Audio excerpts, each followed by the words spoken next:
ರಾಜ್ಯದಲ್ಲಿ ಮೈಕ್ರೋ ಫೈನಾನ್ಸ್ನಿಂದ ಕಿರುಕುಳ ಹೆಚ್ಚಾಗ್ತಾ ಇದೆ. ಸಭೆಯಲ್ಲಿ ಸಿಎಂ ಸಿದ್ದರಾಮಯ್ಯ ಫುಲ್ ಕ್ಲಾಸ್ ತೆಗೆದುಕೊಂಡಿದ್ದಾರೆ. ಮೈಕ್ರೋ ಫೈನಾನ್ಸ್ನವರಿಗೆ ಎಚ್ಚರಿಕೆಯನ್ನು ಕೊಟ್ಟಿದ್ದಾರೆ ಸಿಎಂ ಸಿದ್ದರಾಮಯ್ಯ. ರಾಜ್ಯಾದ್ಯಂತ ಬರೀ ಈಗ ಈ ಮೈಕ್ರೋ ಫೈನಾನ್ಸ್ ಹಾವಳಿದೆ ಸುದ್ದಿಯಾಗಿದೆ. ಸಾಕಷ್ಟು ಜನ ಆತ್ಮಹತ್ಯೆ ಮಾಡ್ಕೊಳ್ತಿದ್ದಾರೆ, ಮನೆ ಬಿಟ್ಟು ಹೋಗಿದ್ದಾರೆ, ಊರನ್ನೇ ಖಾಲಿ ಮಾಡ್ಕೊಂಡು ಹೋಗಿದ್ದಾರೆ, ಕೆಲವರು ಕಿಡ್ನಿ ಮಾರಿದ್ದಾರೆ. ಹಾಗಾಗಿ ಸರ್ಕಾರದ ಮೇಲೆ ಒತ್ತಡ ಇತ್ತು, ಕಡಿವಾಣ ಹಾಕಲೇಬೇಕು ಅಂತೇಳಿ ಈಗ ಜನರ ಆಕ್ರೋಶಕ್ಕೂ ಕೂಡ ಮಣಿದು ಒತ್ತಡಕ್ಕೆ ಈಗ ಸರ್ಕಾರ ಕಠಿಣ ಕ್ರಮಕ್ಕೆ ಮುಂದಾಗಿದೆ. ನಿಯಮ ಬಾಹಿರವಾಗಿ ನಡೆದುಕೊಂಡ್ರೆ ಕಠಿಣ ಕ್ರಮ ತೆಗೆದುಕೊಳ್ಳಬೇಕಾಗುತ್ತೆ ಅಂತ ಮುಖ್ಯಮಂತ್ರಿಗಳು ಇವತ್ತು ಎಚ್ಚರಿಕೆಗಳನ್ನು ಕೊಟ್ಟಿದ್ದಾರೆ. ಮೈಕ್ರೋ ಫೈನಾನ್ಸ್ ಕಂಪನಿಗಳ ಪ್ರತಿನಿಧಿಗಳು ಕೂಡ ಇದರಲ್ಲಿ ಭಾಗಿಯಾಗಿದ್ದರು. RBI ಪ್ರತಿನಿಧಿಗಳು ಕೂಡ ಇವತ್ತಿನ ಸಭೆಯಲ್ಲಿ ಭಾಗಿಯಾಗಿದ್ದರು. ಹಾಗಾಗಿ ಖಡಕ್ ವಾರ್ನ್ ಮಾಡಿದ್ದಾರೆ. ಬಲವಂತವಾಗಿ ನೀವು ಸಾಲ ವಸೂಲಿಯನ್ನು ಮಾಡೋ ಹಾಗಿಲ್ಲ, ನಿಯಮ ಬಾಹಿರವಾಗಿ ನಡೆದುಕೊಳ್ಳೋ ಹಾಗಿಲ್ಲ, ಕಠಿಣ ಕ್ರಮವನ್ನು ತೆಗೆದುಕೊಂಡಿದ್ದಾರೆ. ಹಾಗಾದರೆ ಯಾವ ಕ್ರಮ? ನಿಯಮ ಬಾಹಿರವಾಗಿ ಸಾಲ ವಸೂಲಿ ಮಾಡ್ತಿರೋದಕ್ಕೆ ಏನು ಕ್ರಮ ತೆಗೆದುಕೊಂಡಿದ್ದೀರಿ? ಮನೆ ಜಪ್ತಿ ಮಾಡುವ ಮೊದಲು ನೀವು ನ್ಯಾಯಾಲಯದಿಂದ ಅನುಮತಿ ಪಡೆದುಕೊಂಡಿದ್ದೀರಾ? ಕಾನೂನನ್ನು ಕೈಗೆತ್ತಿಕೊಳ್ಳೋಕೆ ನಿಮ್ಮ ಸಿಬ್ಬಂದಿಗೆ ಅನುಮತಿ ಇದೆಯಾ? ಸಾಲ ವಸೂಲಿಗೆ ರೌಡಿಗಳನ್ನು ಯಾಕೆ ಬಳಸ್ತಾ ಇದ್ದೀರಾ? ರಿಸರ್ವ್ ಬ್ಯಾಂಕಿನ ಷರತ್ತು ಮತ್ತು ನಿಬಂಧನೆಗಳನ್ನು ಸಾಲಗಾರರಿಗೆ ಅರ್ಥ ಮಾಡಿಸಿದ್ದೀರಾ? ಮರುಪಾವತಿಯ ಕೆಪಾಸಿಟಿ ಗಮನಿಸದೆ ಒಬ್ಬರಿಗೆ ಪದೇ ಪದೇ ಸಾಲ ಕೊಡ್ತಿರೋದು ಯಾಕೆ? ಸಾಲಗಾರರಿಗೆ ಸಾಲ ಕೊಡುವ ಮೊದಲು ಆಧಾರ್ KYC ಮಾಡಿಸ್ತಾ ಇಲ್ಲ ಯಾಕೆ? ಇದನ್ನು ಮಾಡಿಸಿದರೆ ಒಬ್ಬರ ಸಾಲಗಾರರಿಗೆ ಪದೇ ಪದೇ ಸಾಲ ಕೊಡೋದು ತಪ್ಪಾಯಿತು. ಫೈನಾನ್ಸ್ ಕಂಪನಿಗಳ ಪರವಾನಗಿ ರದ್ದಿಗೆ ಏನು ಕ್ರಮ ಅಂತ RBI ಅಧಿಕಾರಿಗಳು ಪ್ರಶ್ನೆ ಮಾಡಿದ್ದಾರೆ. RBI ಪರವಾನಗಿ ಪಡೆದಿರುವ ಕಂಪನಿಗಳು ನಿಯಮ ಬಾಹಿರ ವಸೂಲಿಗೆ ಇಳಿದಿಲ್ಲ. ಆ ರೀತಿ ಮಾಡ್ತಾ ಇರೋದು ಪರವಾನಗಿ ಇಲ್ಲದ ಕಂಪನಿಗಳು ಅಂತ ಮೈಕ್ರೋ ಫೈನಾನ್ಸ್ನ ಉತ್ತರ ಕೊಟ್ಟಿದ್ದಾರೆ. Krishna ಬೈರೇಗೌಡರು, HK Patil, DCM DK Shivakumar ಕೂಡ ಈ ಸಂದರ್ಭದಲ್ಲಿ ತಕರಾರು ಎತ್ತಿದ್ರು. ಪರವಾನಗಿ ಇದ್ದವರೇ ಈ ರೀತಿ ಮಾಡ್ತಿದ್ದಾರೆ ಎನ್ನುವ ವರದಿ ನಮಗಿದೆ ಅಂತ ಹೇಳಿದರು. ನಿಯಮ ಬಾಹಿರವಾಗಿ ಸಾಲ ವಸೂಲಿ ಮಾಡ್ತಿರೋದಕ್ಕೆ ಏನು ಕ್ರಮಗಳನ್ನು ತೆಗೆದುಕೊಂಡಿದ್ದೀರಿ? ಈ ರೀತಿ ಕೆಲವೊಂದಿಷ್ಟು ಪ್ರಶ್ನೆಗಳನ್ನು ಮುಖ್ಯಮಂತ್ರಿಗಳು ಇವತ್ತಿನ ಸಭೆಯಲ್ಲಿ ಅಧಿಕಾರಿಗಳಿಗೆ, ಅಂದರೆ ಅಲ್ಲಿ RBIನ ಕೆಲವೊಂದಿಷ್ಟು ಅಧಿಕಾರಿಗಳು ಬಂದಿದ್ದರು, ಮತ್ತು ಈ ಮೈಕ್ರೋ ಫೈನಾನ್ಸ್ ಸಂಸ್ಥೆಯ ಕೆಲ ಜಿಲ್ಲೆಗಳ MDಗಳು ಕೂಡ ಬಂದಿದ್ದರು. ಅವರಿಗೆಲ್ಲ ಕೂಡ ಈ ಕೆಲವೊಂದಿಷ್ಟು ಪ್ರಶ್ನೆಗಳನ್ನು ಎತ್ತಿದ್ರು. ಆದರೆ CM ಕೇಳಿದಂತಹ ಪ್ರಶ್ನೆಗಳಿಗೆ ಉತ್ತರವನ್ನು ಕೊಡಲಿಕ್ಕೆ ಅಲ್ಲಿದ್ದಂತಹ ಏನು ಮೈಕ್ರೋ ಫೈನಾನ್ಸ್ನ ಕಂಪನಿಯ ಪ್ರತಿನಿಧಿಗಳು ತಡಬಡಾಯಿಸ್ಬಿಟ್ರು. ಉತ್ತರನೇ ಇಲ್ಲ ಅವ್ರ ಹತ್ರ. ಯಾಕಂತಂದರೆ RBIನ ನಿಯಮಗಳಿರೋದೇನಿದೆ ಅದನ್ನು ಉಲ್ಲಂಘನೆ ಮಾಡಿ, ಮತ್ತು ಬಡ್ಡಿ ಇಷ್ಟು ಪರ್ಸೆಂಟದ ಬಡ್ಡಿ ವಿಧಿಸೋದಿದೆ, ಇಷ್ಟು ಸಮಯಾವಕಾಶ ಕೊಡುವಂಥದ್ದಿದೆ, ಬಲವಂತದ ಸಾಲ ಮರುಪಾವತಿಗೆ ಅಲ್ಲಿ ಅವಕಾಶ ಇರೋದಿಲ್ಲ, ಗೂಂಡಾವರ್ತನೆಗಿರೋದಿಲ್ಲ, ಮತ್ತು ಸಿಬ್ಬಂದಿಯನ್ನು ಬಿಟ್ಟು ಬೇರೆಯ ವ್ಯಕ್ತಿಗಳನ್ನು ಅಲ್ಲಿ ಸಾಲ ವಸೂಲಿಗೆ ಬಳಸ್ಕೊಳ್ಳೋ ಹಾಗಿಲ್ಲ. ಈ ಎಲ್ಲ ವಿಚಾರಕ್ಕೆ ಸಂಬಂಧಪಟ್ಟಂತೆ ಸಿದ್ದರಾಮಯ್ಯನವರು ಕ್ಲಾಸನ್ನು ತೆಗೆದುಕೊಂಡರು. ಅಂದರೆ ಇಲ್ಲಿ KYC ಮಾಡಿದರೆ, ಆಧಾರ್ ಕಾರ್ಡ್ ಜೋಡಣೆ ಮಾಡಿದರೆ ಅಕೌಂಟ್ ಜೊತೆಗೆ ಒಂದು ಸರಿ ಅವರಿಗೆ ಸಾಲವನ್ನು ಕೊಡಬಹುದು. ಅದಿಲ್ಲದೆ ಇದ್ದರೆ ನೀವು ಪದೇ ಪದೇ ಸಾಲ ಕೊಡಬೇಕಾಗತ್ತೆ. ಅಂದರೆ ಬೇಕು ಅಂತಲೇ ಉದ್ದೇಶಪೂರ್ವಕವಾಗಿಯೇ ನೀವು ಈ ರೀತಿಯಾಗಿ ಮಾಡ್ತಾ ಇದ್ದೀರಾ ಅಂಥೇಳಿ ಮುಖ್ಯಮಂತ್ರಿಗಳು ಪ್ರಶ್ನೆಗಳನ್ನು ಮಾಡಿದ್ದಾರೆ. ರಿಸರ್ವ್ ಬ್ಯಾಂಕ್ನ ನಿಬಂಧನೆಗಳು, ಷರತ್ತುಗಳನ್ನು ಯಾಕೆ ಪಾಲನೆ ಮಾಡೋಕ್ಕಾಗ್ತಾ ಇಲ್ಲ ಇಲ್ಲಿ? ಅದರ ಜೊತೆಗೆ ಈಗ ನೀವು ಖಾಸಗಿ ವ್ಯಕ್ತಿಗಳನ್ನ ಯಾಕೆ ಇದರಲ್ಲಿ ಬಳಸಿಕೊಳ್ತಾ ಇದ್ದೀರಿ? ಗೂಂಡಾವರ್ತನೆ ಯಾಕೆ ಅನ್ನುವಂತಹ ಪ್ರಶ್ನೆಗಳನ್ನು ಕೂಡ ಸಿದ್ದರಾಮಯ್ಯನವರು ಇವತ್ತಿನ ಸಭೆಯಲ್ಲಿ ಕೇಳಿದ್ದಾರೆ. ಅಂದರೆ ಇಲ್ಲಿ ಕೆಲವೊಂದಿಷ್ಟು ಕಂಪನಿಗಳೇನಿದ್ದಾವೆ, ಮೈಕ್ರೋ ಫೈನಾನ್ಸ್ ಕಂಪನಿಗಳು ಒಂದು ಲೈಸೆನ್ಸ್ ಇಲ್ಲದೇ ಕೆಲವು ಕಡೆ ಅವ್ಯಾಹತವಾಗಿ ಜನಸಾಮಾನ್ಯರಿಗೆ, ಅಂದರೆ ಬಡವರಿಗೆ ಸಾಲಗಳನ್ನು ಕೊಡ್ತಾ ಇದೆ. ಅಂದರೆ ಬಲವಂತವಾಗಿ ಇವರೇ ಹೋಗಿ ಸಾಲವನ್ನು ಕೊಡುವಂತಹ ವ್ಯವಸ್ಥೆ ಆಗ್ತಾ ಇದೆ. ಇದೆಲ್ಲದಕ್ಕೂ ಕೂಡ ಕಡಿವಾಣ ಹಾಕಲಿಕ್ಕೆ ಸರ್ಕಾರ ಈಗ ಕಟ್ಟುನಿಟ್ಟಿನ ಕ್ರಮಗಳನ್ನು ತೆಗೆದುಕೊಂಡಿದೆ.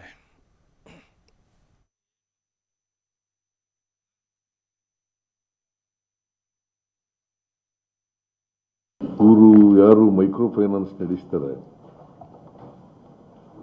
ಅವರ ಅಸೋಸಿಯೇಷನ್ ಇದೆಯಲ್ಲ, ಅಸೋಸಿಯೇಷನ್ನ ಅಧ್ಯಕ್ಷರು ಅವರಿಂದ ಅಭಿಪ್ರಾಯವನ್ನು ಕೇಳಿದ್ದೀವಿ. ಜೊತೆಗೆ reserve bank of India regional officer ಅವರ ಅಭಿಪ್ರಾಯ ಕೇಳಿದ್ದೀವಿ. ಇವರ ಅಭಿಪ್ರಾಯ ಕೇಳಿದ ಮೇಲೆ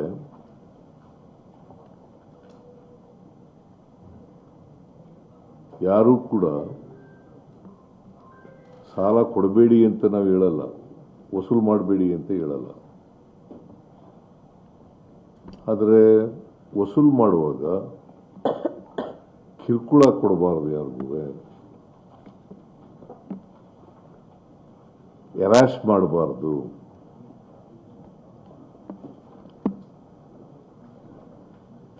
ವಸೂಲಿ ಕ್ರಮ ಮಾಡುವಾಗ ರಿಸರ್ವ್ ಬ್ಯಾಂಕ್ನ ನಿಯಮಗಳನ್ನು ಪಾಲನೆ ಮಾಡಬೇಕು. ಕಾನೂನು ಏನು ಹೇಳ್ತದೆ ಅದಕ್ಕಿಂತ ಹೆಚ್ಚಾಗಿ ಬಡ್ಡಿಯನ್ನು ವಸೂಲು ಮಾಡಬಾರ್ದು. ಆಮೇಲೆ 5 ಗಂಟೆ ನಂತರ ವಸೂಲಿಗೆ ಹೋಗಬಾರ್ದು. ಆಮೇಲೆ ಔಟ್ಸೋರ್ಸಿಂಗ್ ಮಾಡಿ ವಸೂಲು ಮಾಡ್ತಕ್ಕಂಥ ಕ್ರಮವನ್ನು ವಿರೋಧ ಮಾಡಿದ್ದೀವಿ. ಅದನ್ನು ಮಾಡಬಾರದು. ಔಟ್ಸೋರ್ಸಿಂಗ್ ಏನು ಮಾಡ್ತಾರೆ, ಈಗ ಔಟ್ಸೋರ್ಸಿಂಗ್ ಕೊಟ್ಬಿಡೋದು ವಸೂಲಿಗೆ, ಗೂಂಡಾಗಳನ್ನು ಬಳಕೆ ಮಾಡೋದು, ರೌಡಿಗಳನ್ನು ಬಳಕೆ ಮಾಡೋದು, ಅದನ್ನು ಮಾಡಬಾರದು. ಈ ನಿಯಮಗಳನ್ನು ಯಾರು ಉಲ್ಲಂಘನೆ ಮಾಡ್ತಾರೆ ಅವ್ರ ಮೇಲೆ ಸರ್ಕಾರ ಕಠಿಣವಾದಂಥ ಕ್ರಮ ತಗೊಳ್ತದೆ.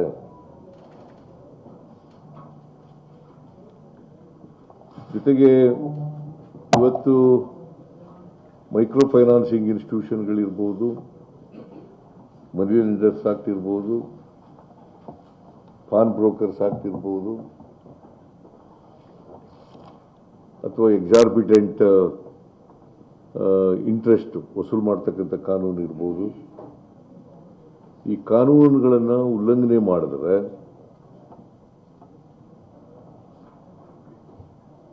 ನಾವು ಮುಲಾಜಿಲ್ದೇನೆ ಅವ್ರ ಮೇಲೆ ಕ್ರಮ ತಗೊಳ್ತೀವಿ.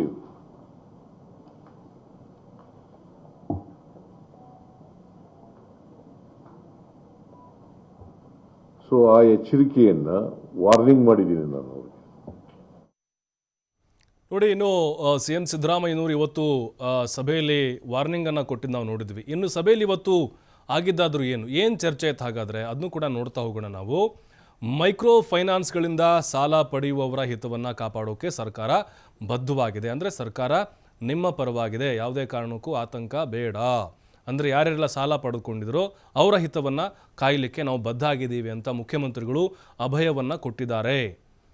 ಅಂದರೆ ನೋಡಿ, ಇಷ್ಟೆಲ್ಲ ಕಿರುಕುಳ ಆಗ್ತಾ ಇದೆ, ಸರ್ಕಾರ ಏನು ಮಾಡ್ತಿದೆ ಅಂತ ಕೇಳ್ತಿದ್ರಲ್ವಾ, ಮುಖ್ಯಮಂತ್ರಿಗಳು ಅದಕ್ಕೆ ಉತ್ತರ ಕೊಟ್ಟಿದ್ದಾರೆ. ಸಾಲಗಾರರಿಗೆ ಕಿರುಕುಳ ನೀಡುವ ವಿರುದ್ಧ ಕಠಿಣ ಕ್ರಮ ತೆಗೆದುಕೊಳ್ತೀವಿ. ಸಾಲಗಾರರ ಹಿತವನ್ನು ಕಾಪಾಡುವ ದೃಷ್ಟಿಯಿಂದ ಆದಷ್ಟು ಬೇಗನೆ ಹೊಸ ಕಾನೂನು ತರ್ತೀವಿ. ಯಾಕಂದರೆ ಒಂದು ಕಾನೂನು ಮಾಡಬೇಕು ಅಂತ ಹೇಳಿದ್ರೆ ಸಹಜವಾಗಿ ನಾವು ಅಧಿವೇಶನ ಸೆಷನ್ ಇರಬೇಕಾಗತ್ತೆ, ಅಲ್ಲಿ ಚರ್ಚೆಗಳಾಗಬೇಕಾಗುತ್ತೆ. ಬಟ್ ಈಗ ತುರ್ತು ಸುಗ್ರೀವಾಜ್ಞೆ ಮೂಲಕ ಆ ಕಾನೂನನ್ನು, ಕಠಿಣವಾದಂಥ ಕಾನೂನನ್ನು ಜಾರಿಗೆ ತರಬೇಕು ಅಂಥೇಳಿ ಇವತ್ತಿನ ಸಭೆಯಲ್ಲಿ ಚರ್ಚೆಯನ್ನು ಮಾಡಲಾಗಿದೆ. ಯಾಕಂದರೆ ಬೇರೆ ಬೇರೆ ಕಡೆಗಳಲ್ಲಿ, ಆಂಧ್ರ, ತೆಲಂಗಾಣ ಸೇರಿದಂತೆ ಬೇರೆ ಬೇರೆ ರಾಜ್ಯಗಳಲ್ಲಿ ನಮ್ಮ ಕರ್ನಾಟಕದಲ್ಲಿ ಹೇಗೆ ಕಿರುಕುಳವನ್ನು ಕೊಡಲಾಗ್ತಿದೆಯೋ ಈ ಮೈಕ್ರೋ ಫೈನಾನ್ಸ್ಗಳಿಗೆ ಅಂಕುಶ ಹಾಕಲಿಕ್ಕೆ ಕೆಲವೊಂದಿಷ್ಟು ಕಠಿಣ ಕಾನೂನುಗಳನ್ನು ಸರ್ಕಾರ ಜಾರಿಗೆ ತಂದಿದೆ. ಅದೇ ಮಾದರಿಯಲ್ಲಿ ತರಬೇಕು ಅನ್ನುವಂಥ ಚಿಂತನೆ ಇದೆ. ಸಂಜೆ 5 ಗಂಟೆ ಬಳಿಕ ಮನೆಗೆ ಸಾಲ ವಸೂಲಿಗೆ ಹೋಗಬಾರ್ದು, ಬೆದರಿಕೆ ಹಾಕಬಾರ್ದು, ವಸೂಲಾತಿಗೆ 3ನೇ ವ್ಯಕ್ತಿಗಳನ್ನು ಬಳಸ್ಕೊಳ್ಬಾರ್ದು. ಅಂದರೆ ಗೂಂಡಾಗಳನ್ನು. ಮೈಕ್ರೋ ಫೈನಾನ್ಸ್ಗಳಿಂದ ಸಾಲ ಪಡೆಯುವ ಹಿತವನ್ನು ಕಾಪಾಡೋಕೆ ನಮ್ಮ ಸರ್ಕಾರ ಬದ್ಧವಾಗಿದೆ, ಕಠಿಣ ಕ್ರಮವನ್ನು ತೆಗೆದುಕೊಳ್ಳುತ್ತೆ. ಇನ್ಮೇಲೆ ಸಾಲಗಾರರ ಹಿತವನ್ನು ಕಾಪಾಡುವ ದೃಷ್ಟಿಯಿಂದ ನಾವು ಹೊಸ ಕಾನೂನು ತರುವಂತಹ ಸಿದ್ಧತೆ ಮಾಡಿಕೊಳ್ತಾ ಇದ್ದೀವಿ. ಬಲವಂತದ ಸಾಲ ವಸೂಲಿ ಮಾಡುವವರ ವಿರುದ್ಧ ಕ್ರಿಮಿನಲ್ ಮೊಕದ್ದಮೆಯನ್ನು ಹಾಕ್ತೀವಿ. ಸ್ವಯಂ ಪ್ರೇರಿತ ದೂರು ದಾಖಲಿಸಿಕೊಳ್ಳೋಕೆ ಸಾಧ್ಯವಾಗುವಂತೆ ಕಾನೂನಲ್ಲಿ ಅವಕಾಶಗಳಿದ್ದಾವೆ. ನೋಂದಣಿಯಾಗದ ಲೇವಾದೇವಿಗಾರರ ಮೇಲೆ ನಿಯಂತ್ರಣಕ್ಕೆ ಹೊಸ ಕಾಯ್ದೆ ತರ್ತೀವಿ. ಅಂದರೆ ಅಲ್ಲಿ ರಿಜಿಸ್ಟರ್ ಆಗಬೇಕಾಗತ್ತೆ, RBI ನಿಯಮಾವಳಿ ಪ್ರಕಾರ ಲೈಸೆನ್ಸ್ ಇರಬೇಕಾಗತ್ತೆ. ಅದು ಯಾರ್ದು ಇಲ್ವೋ ಅಂಥವ್ರ ಮೇಲೆ ನಿಯಂತ್ರಣ ನಾವು ಹೇರ್ತೀವಿ, ಹೊಸ ಕಾಯ್ದೆಯನ್ನು ತರ್ತೀವಿ ಅಂತ. ಬೆದರಿಸಿ ಬಲವಂತದ ಸಾಲ ವಸೂಲಾತಿಗೆ ಒಪ್ಪೋಕೆ ಇಲ್ಲಿ ಅವಕಾಶವನ್ನು ಮಾಡಿಕೊಡೋದಿಲ್ಲ ಅಂಥೇಳಿ, ಖಂಡಿತವಾಗಿಯೂ ಇದಕ್ಕೆ ಅವಕಾಶ ಕೊಡೋದಿಲ್ಲ ಅಂಥೇಳಿ ಮುಖ್ಯಮಂತ್ರಿಗಳು ಹೇಳಿದ್ದಾರೆ. ಮೈಕ್ರೋ ಫೈನಾನ್ಸ್ ವ್ಯಕ್ತಿಗಳಿಂದ ಕಿರುಕುಳ ಎದುರಿಸ್ತಾ ಇದ್ದರೆ ಪೊಲೀಸರಿಗೆ ನೀವು ದೂರನ್ನು ನೀಡಬಹುದು. ಪ್ರತಿ ಜಿಲ್ಲಾಧಿಕಾರಿ ಕಚೇರಿಯಲ್ಲಿ ಸಹಾಯವಾಣಿಯನ್ನು ಆರಂಭಿಸೋಕೆ ಮುಖ್ಯಮಂತ್ರಿಗಳು ಸೂಚನೆಯನ್ನು ಕೊಟ್ಟಿದ್ದಾರೆ. ಕಿರುಕುಳ ತಪ್ಪಿಸಲು ಸೂಕ್ತ ಕಾನೂನು ರಚಿಸೋಕೆ ಕೇಂದ್ರ ಸರ್ಕಾರಕ್ಕೆ ಒತ್ತಾಯವನ್ನು ಮಾಡಿದ್ದಾರೆ. ನೋಡಿ, ಕೇಂದ್ರ ಸರ್ಕಾರ ಅದರ ಪಾತ್ರ ಬಹಳ ಮುಖ್ಯ ಇಲ್ಲಿ. ಯಾಕಂದರೆ ಈ ಫೈನಾನ್ಸ್ ಕಂಪನಿಗಳು ಅಂತ ಹೇಳಿದ್ರೆ ಅವೆಲ್ಲವೂ ಕೇಂದ್ರ ಸರ್ಕಾರದ ಅಧೀನದಲ್ಲಿ ಬರುವಂತಹ, ಮೇನ್ ನಾವು ಹೇಳ್ತಾ ಇರೋದು ಆ ಅಧೀನದಲ್ಲಿ ಬರುವಂತಹ ಸಂಸ್ಥೆಗಳಾಗಿರೋದ್ರಿಂದಾಗಿ ರಾಜ್ಯ ಸರ್ಕಾರಕ್ಕೂ ಕೂಡ ಅದರದ್ದೇ ಆದ ಕೆಲವೊಂದಿಷ್ಟು ಅಧಿಕಾರ ಇಲ್ಲಿ ಇರೋದಿಲ್ಲ. ಮೇನ್ ಇದನ್ನು ತಲೆ ಕೆಡಿಸ್ಕೊಳ್ಬೇಕಾಗಿರೋದು ಸೆಂಟ್ರಲ್ ಗೌರ್ಮೆಂಟ್. ಸಂಜೆ 5 ಗಂಟೆ ಬಳಿಕ ಮನೆಗೆ ಸಾಲ ವಸೂಲಾತಿ ಹೋಗಬಾರ್ದು, ಬೆದರಿಕೆ ಹಾಕಬಾರ್ದು, ಮತ್ತು ಗೂಂಡಾಗಳನ್ನು ಇಲ್ಲಿ ಬಳಸ್ಕೊಳ್ಬಾರ್ದು. ಈ ರೀತಿ ಕೆಲವೊಂದಿಷ್ಟು ಖಡಕ್ ಆದಂತಹ ಸೂಚನೆಗಳನ್ನು ಸಿದ್ದರಾಮಯ್ಯನವರು ಇವತ್ತು ಕೊಟ್ಟಿದ್ದಾರೆ.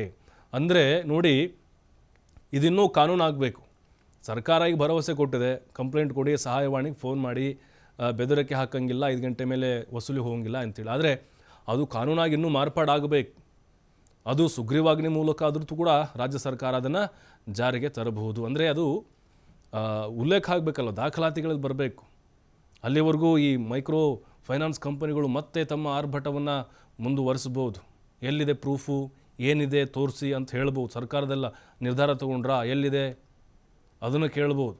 ಹಾಗಾಗಿನೇ ಈಗ ಅದೆಲ್ಲದಕ್ಕೂ ಕಡಿವಾಣ ಹಾಕಬೇಕಂತಂದರೆ ಇದು ಕಾನೂನಾಗಿ ರಚನೆ ಆಗಬೇಕಾಗಿದೆ.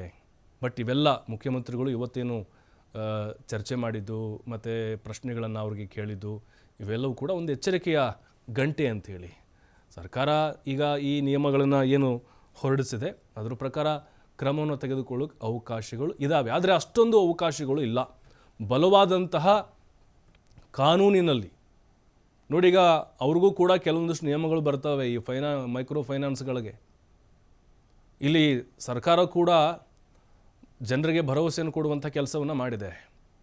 ಆದರೆ ಕಾನೂನಿನ ಪ್ರಕಾರ ನಾವು ಹೋದರೆ ಅಲ್ಲಿ ನೋಡಿ, ಕೆಲವೊಂದಿಷ್ಟು ಪೊಲೀಸ್ ಸ್ಟೇಷನ್ಗಳಲ್ಲಿ ಕಂಪ್ಲೇಂಟೇ ತೆಗೆದುಕೊಳ್ತಾ ಇಲ್ಲ. ಪೊಲೀಸರು ಅಸಹಾಯಕರಾಗಿದ್ದಾರೆ. ರಾಜ್ಯ ಸರ್ಕಾರಕ್ಕೆ ಅಂತಹ ಬಲವಾದಂತಹ ನಿರ್ಬಂಧ ಹೇರುವುದು ಅಥವಾ ಕ್ರಮವನ್ನು ತೆಗೆದುಕೊಳ್ಳುವಂಥದ್ದು ಕಾನೂನಾತ್ಮಕವಾಗಿ ಅಷ್ಟು ಅವಕಾಶಗಳು ಇಲ್ಲಿ ಇಲ್ಲ. ಅದು ಕಾನೂನಾತ್ಮಕವಾಗಿ ಹೇಳೋದಾದರೆ ಅದಕ್ಕೆ ಹೊಸ ಕಾನೂನನ್ನು ಇಲ್ಲಿ ಸರ್ಕಾರ ಜಾರಿಗೆ ತರಬೇಕಾಗಿದೆ. ಬಟ್ ರಾಜ್ಯದ ಜನರಿಗೆ ಒಂದು ಖುಷಿ ವಿಚಾರ, ಯಾಕಂತ ಹೇಳಿದ್ರೆ ಸರ್ಕಾರ ಏನು ಸ್ಪಂದಿಸ್ತಾ ಇಲ್ಲ ಅಂತ ಹೇಳ್ತಾ ಇದ್ರು. ಬಟ್ ಇವತ್ತಿನ ಸಭೆ ಮೂಲಕ ಆ ಕಿರುಕುಳ ಕೊಡುವಂತಹ ಈ ಮೈಕ್ರೋ ಫೈನಾನ್ಸ್ ಕಂಪನಿಗಳಿಗಂತೂ ಎಚ್ಚರಿಕೆ ಸಂದೇಶ ಕೊಟ್ಟಿದ್ದಾರೆ.